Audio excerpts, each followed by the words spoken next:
8 years ago, Donald Trump had everything: fame, fortune, family, friends. He gave up the easy life so that we could get our country back.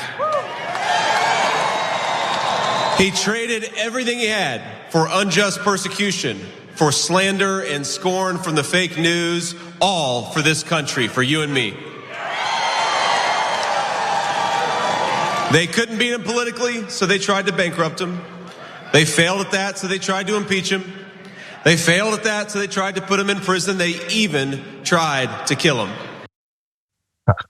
Okay, so we're gonna return to the kill him line, but I love the idea that they're all slandering Trump by insulting him, coming from the guy who said he could be America's next Hitler or whatever. So, Thank you, Jane. But the big line there is they tried to kill him.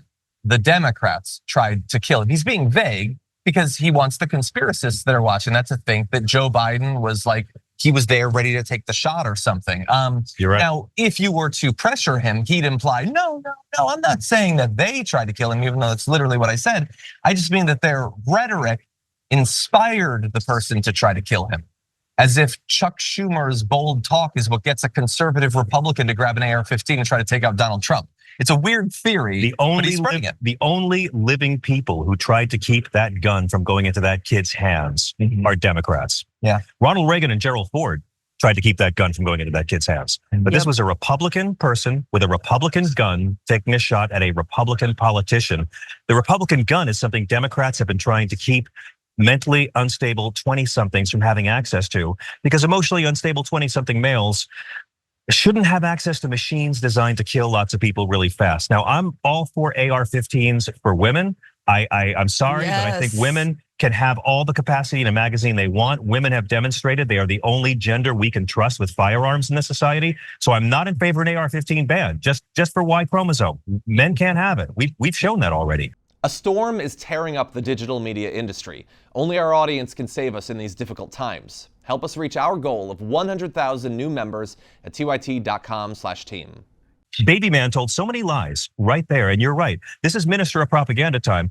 Slander against Donald Trump. This is the guy who called Donald Trump America's Hitler. Yeah. And now because he's so thirsty, he and his godforsaken wife, who knows much better. I'm sorry, she's worse than him, because this guy's just thirsty. I mean, he called Trump America's Hitler. Somewhere in hell, Hitler is furious at these guys for comparing him to Trump, but he'll tell him when he sees him.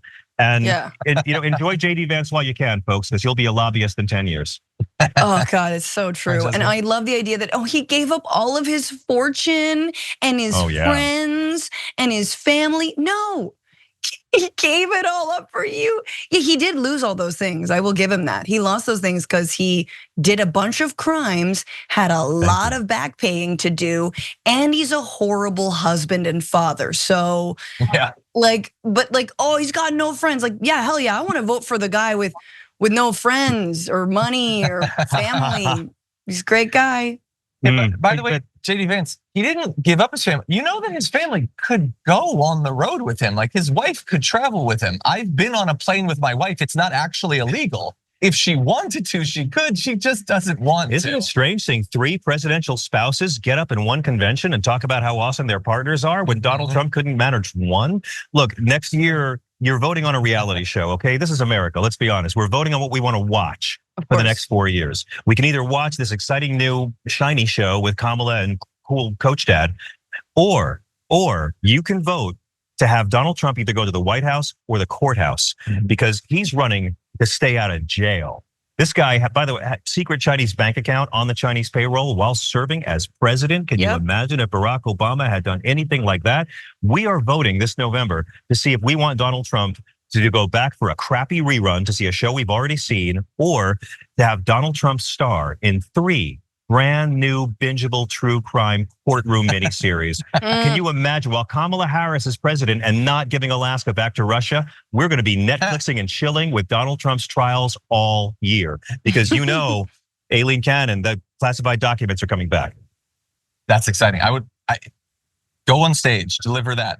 If you want to get people fired up for Harris presidency. That's about as good of a pitch as I've heard. I mean, he's running to stay out of jail. I don't need him to be in jail. I just need him to never hire judges in my country again. And that would be enough for me. Well, Fugel saying, I just want to know. I like. Here's the question: like, why aren't there more comedians on stage? Like, obviously, you've been crushing it on shows with your Sexy Liberal tour. Yeah.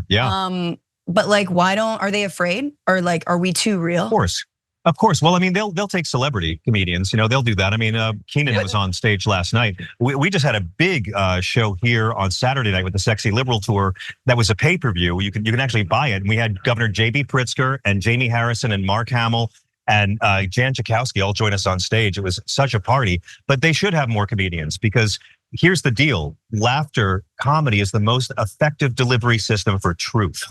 And we laugh at things because our brains recognize something was true in the premise and the punchline. Billy Wilder said, and this is the quote above my desk, if you're gonna tell people the truth, make it funny or they'll kill you. And trust me, I have made so many more alliances and made so many more inroads with our conservative brothers and sisters by having a punchline and a penis joke than by calling them fascists. So, I mean, yes. I'm a big believer in using comedy to convey bullet points because that's the truth, and that's good. People are going to remember it longer. Yeah, it's good critique. We're going to end on that. I do love it. I would have loved to have seen it. I think you should be up there, Francesca. You should be here. Francesca should be up there. And like Jon Stewart's probably in the area doing the Daily Show. I like Keenan. I'm glad that he's there. The closest we've gotten to stand up is Barack Obama. I know. Honestly. I know, but listen, what a delivery. That guy needs to host the Oscars. That guy. I've been saying it for years. He does.